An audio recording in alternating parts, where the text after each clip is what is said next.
आउज़ु बिल्लाहि मिनश शैतानिर रजीम बिस्मिल्लाहिर्रहमानिर्रहीम अस्सलामु अलैकुम वरहमतुल्लाहि वबरकातुहू। Viewers, I am Aamir Miraj and you are watching concept coaching. हम इंग्लिश जो है वो सीख रहे हैं और अपने लास्ट लेसन में हमने ये सीखा था कि इंट्रोगेटिव प्रोनाउन को हमने कैसे इस्तेमाल करना है। लास्ट लेसन में हमने व्हाट इंट्रोगेटिव प्रोनाउन सीखा था। आज हम सीखेंगे वाई एज इंट्रोगेटिव प्रोनाउन। तो आइए अपने लेसन का आगाज करते हैं। हमारा आज का टॉपिक है use of interrogative pronoun. Interrogative pronoun why. आज का हमारा जो इंट्रोगेटिव प्रोनाउन है वो है वाई। तो सबसे पहले हम इसका स्ट्रक्चर देखते हैं कि हमने अगर ट्रांसलेशन करनी है तो कैसे करनी है और वाई का क्या मतलब है।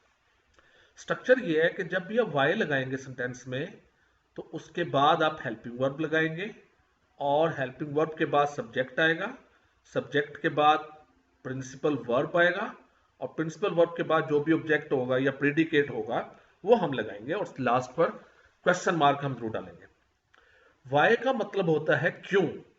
जब भी किसी फिक्रे में, किसी उर्दू के सेंटेंस में क्यों आ जाए तो उसकी ट्रांसलेशन हम करते हैं वाई। ये याद रखिए, अक्सर ये मिस्टेक करते हैं बच्चे या कोई भी कि वाई के साथ हेल्पिंग वर्ब नहीं लगाते। अगर आप वाई के साथ हेल्पिंग वर्ब नहीं लगाएंगे तो वो सेंटेंस इंट्रोगेटिव नहीं होगा। ये याद रखिए कि ये वर्ड इंट्रोगेटिव होता है, नॉट इंटेरोगेटिव। सो वाई के साथ हेल्पिंग वर्ब लगाना बहुत जरूरी है। हेल्पिंग वर्ब मैंने अपने लास्ट लेसन में आपको बताया था कि हेल्पिंग वर्ब्स क्या होते हैं। Is, are, am, was, were, will be, shall be, ये सारे हेल्पिंग वर्ब्स हैं। तो आज हम ट्रांसलेशन करेंगे सेकंड इंट्रोगेटिव प्रोनाउन वाई। तो आइए ट्रांसलेशन शुरू करते हैं। हमारा पहला सेंटेंस है तुम बातें क्यों कर रहे हो।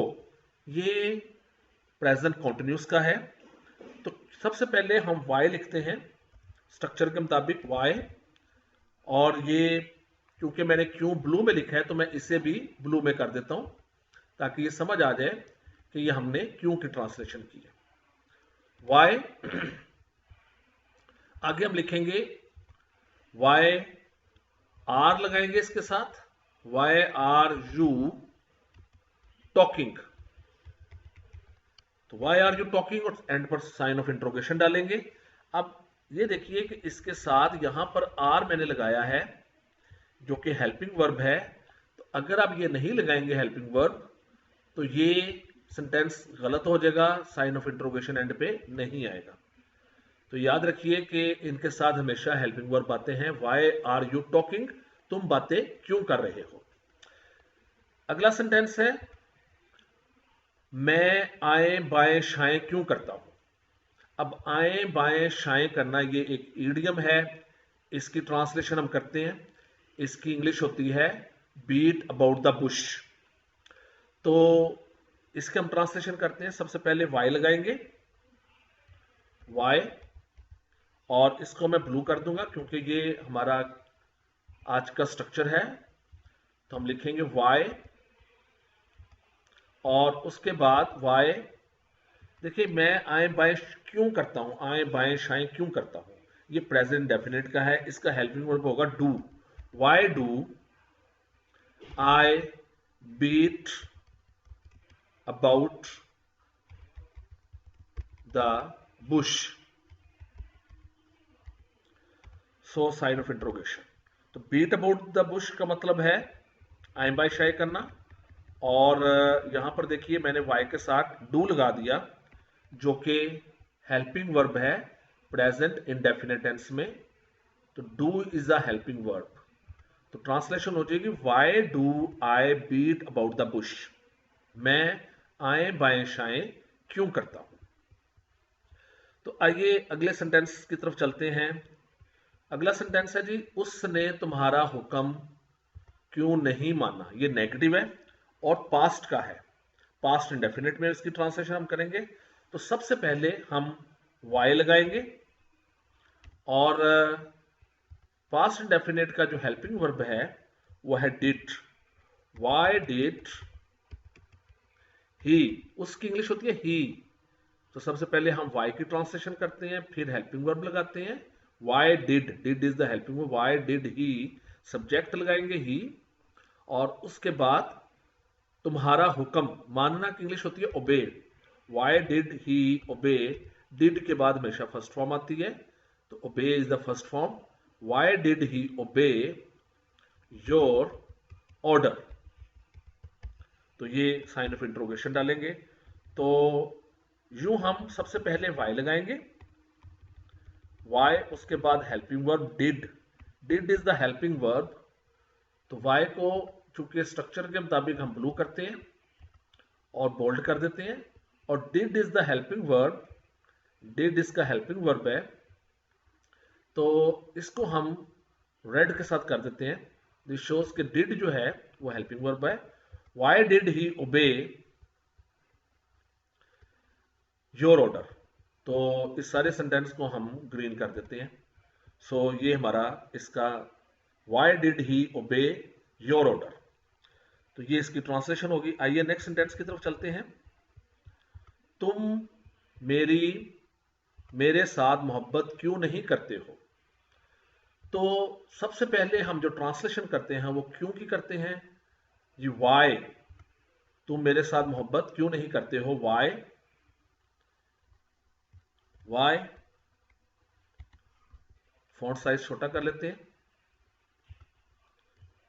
वाई क्यों नहीं करते हो, ये प्रेजेंट इंडेफिनिट टेंस है, तो वाई डू यू नॉट, चूंकि नेगेटिव है तो इसमें हम नॉट लगाएंगे। Why do you not love मी, मेरे साथ मोहब्बत क्यों नहीं करते हो, why do you not love me. तो मेरा ख्याल ऊपर भी एक सेंटेंस नेगेटिव था, कहीं वहां हमने नहीं, तो यहां पर भी हमने नॉट लगाना था। उसने तुम्हारा हुक्म क्यों नहीं माना, वाई डिड ही नॉट, यहां पे नॉट लगाएं, हम यहां पे नॉट लगाना भूल गए, यहां नॉट आएगा, not obey your order. So negative sentence में नॉट लगाते हैं। Why do you not love मी, तुम मेरे साथ मोहब्बत क्यों नहीं करते हो, तो वाई को हम ब्लू करेंगे ताकि ये पता चल जाए, ब्लू, और डू को हम रेड कर देंगे because it is the helping verb, ये रेड हो जाएगा। एक ऊपर सेंटेंस में हमने ये why do I beat about the bush, तो ये भी हम ग्रीन कर देते ताकि ये कंफ्यूजन ना हो कि कहीं ये सारा ही जो है वो वाई के साथ आ गया, तो हम इसको ग्रीन कर देते हैं। सो ये हमारा सेंटेंस ट्रांसलेशन हो गई, तुम मेरे साथ मोहब्बत क्यों नहीं करते हो, why do you not love मी। अगला सेंटेंस है जी, नेक्स्ट सेंटेंस पे चलते हैं। तो तुम बड़ों का अदब क्यों नहीं करते हो, तो इसकी ट्रांसलेशन हम करेंगे, तुम बड़ों का अदब क्यों नहीं करते हो, ये भी नेगेटिव है, तो इसकी भी हम ट्रांसलेशन नेगेटिव में करेंगे, तो ये भी प्रेजेंट डेफिनेट टेंस है, तो ट्रांसलेशन हम करते हैं, वाई क्यों नहीं करते हो, why do you not respect, respect कह रही है अदब करना, respect your elders, your elders, तो इसमें बड़ों की होती है जी एल्डर्स, अपने बड़ों का, why do you not respect your elders, तो वाई को हम ब्लू कर देते हैं क्योंकि ये हमारा आज का स्ट्रक्चर है, बोल्ड कर देते हैं, और ये डू जो है ये हेल्पिंग वर्ब है, अगर आप ये नहीं लगाएंगे तो सेंटेंस गलत हो जाएगा और लास्ट पे साइन ऑफ इंट्रोगेशन नहीं आएगा। तो why do you not respect your elders, तुम अपने बड़ों का अदब क्यों नहीं करते हो। नेक्स्ट सेंटेंस है जी, तुमने मुझे गालियां क्यों दी। अब गालियों की इंग्लिश होती है कॉल द नेम्स, तुमने मुझे कॉल माई नेम्स, तो तुमने मुझे गालियां क्यों दी, वाई, सबसे पहले हम वाई लगाएंगे स्ट्रक्चर के मुताबिक, और वाई, क्यों did you call my names, why did you call my names. तो कॉल वंस नेम्स का मतलब होता है गालियां देना, तो ये मैं आपको साथ साथ ईडियम भी दे रहा हूं। कॉल माई नेम्स का मतलब है गालियां देना। Why did you call my names, तुमने मुझे गालियां क्यों दी। तो गालियों की इंग्लिश याद रखनी है, कॉल वंस नेम्स, वन की जगह माई आ जाएगा। और ये डिड जो है ये पास्ट का हेल्पिंग वर्ब है, प्रेजेंट का हेल्पिंग वर्ब होता है डू और पास्ट का हेल्पिंग वर्ब होता है डिड। सो ये डिड आ जाएगा। वाई डिड यू कॉल, और आप देखिए ये कॉल जो है ये वर्ब की फर्स्ट फॉर्म है, इसे मैं बोल्ड करता हूं because it is the first form of the verb. Did के बाद जब डिड लगाते हैं तो उसके बाद वर्ब की फर्स्ट फॉर्म। तो आइए नेक्स्ट सेंटेंस करते हैं। नेक्स्ट सेंटेंस है वो मेरे साथ मोहब्बत क्यों नहीं करेगी, ये फ्यूचर का है तो फ्यूचर के हेल्पिंग वर्ब इस्तेमाल करेंगे। फ्यूचर के हेल्पिंग वर्ब है विल और शैल। तो वो मेरे साथ मोहब्बत क्यों नहीं करेगी, तो सबसे पहले हम वाई की ट्रांसलेशन करते हैं। वाई, वाई, थोड़ा सा इसका फॉन्ट साइज 36 करते हैं, हम 36 के साथ चल रहे हैं। Why will she love me, love के साथ कोई प्रपोजिशन नहीं आई आती। वाई विल शी, या वाई के साथ शेल भी लगा सकते हैं, तो अगर जोर देना हो तो फिर विल लगा देते हैं, वरना अदरवाइज आप शेल लगा दें। Why shall, why shall she love me, why shall she love me. तो इसमें अब आप देखिए कि वाई जो है सबसे पहले इसको हम ब्लू करेंगे क्योंकि ये आज का हमारा स्ट्रक्चर है। और शेल जो है, shall is the helping verb in future, तो वाई के साथ हेल्पिंग वर्ब लगाना बहुत ज़रूरी है। आपने हेल्पिंग वर्ब के बगैर ये नहीं करना, वरना साइन ऑफ इंट्रोगेशन नहीं लगेगा, सेंटेंस गलत हो जाएगा। तो why shall she love me, वो मेरे साथ मोहब्बत क्यों नहीं करेगी। तो हम नॉट लगाना भूल गए क्योंकि नेगेटिव है, तो यहां हम नॉट लगाएंगे। Why shall she not, not बाद में आएगा, why shall she not love me. Next sentence की तरफ चलते हैं। नेक्स्ट सेंटेंस हमारा वो है जी, तुम कल दफ्तर क्यों नहीं जाओगे। This is the last sentence, this is the last sentence. So इसकी हम ट्रांसलेशन करते हैं। और अब आप देखिए कि ओके, फॉन्ट साइज इसका ज़्यादा कर लेते हैं और कलर हम इसका ग्रीन कर लेते हैं। तो तुम कल दफ्तर क्यों नहीं जाओगे, ये भी फ्यूचर का है। तो सबसे पहले हम वाई की ट्रांसलेशन, वाई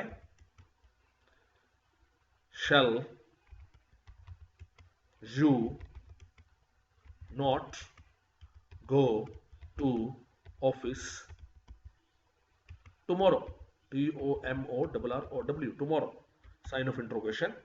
एंड वाई को हम ब्लू कर देंगे और शेल जो है ये हेल्पिंग वर्ब है, लाजमी लगाएंगे शेल, और ये आ जाएगा हमारा blue, sorry red, this is red, तो ये हम रेड कर देंगे। तो यूं हमारी ये ट्रांसलेशन हो गई।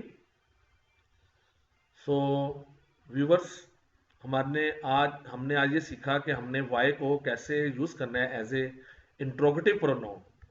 तो जब हम वाई को as a interrogative pronoun use करेंगे तो उसके साथ हेल्पिंग वर्ब लाजमी लगाएंगे, अदरवाइज हमारा सेंटेंस गलत हो जाएगा।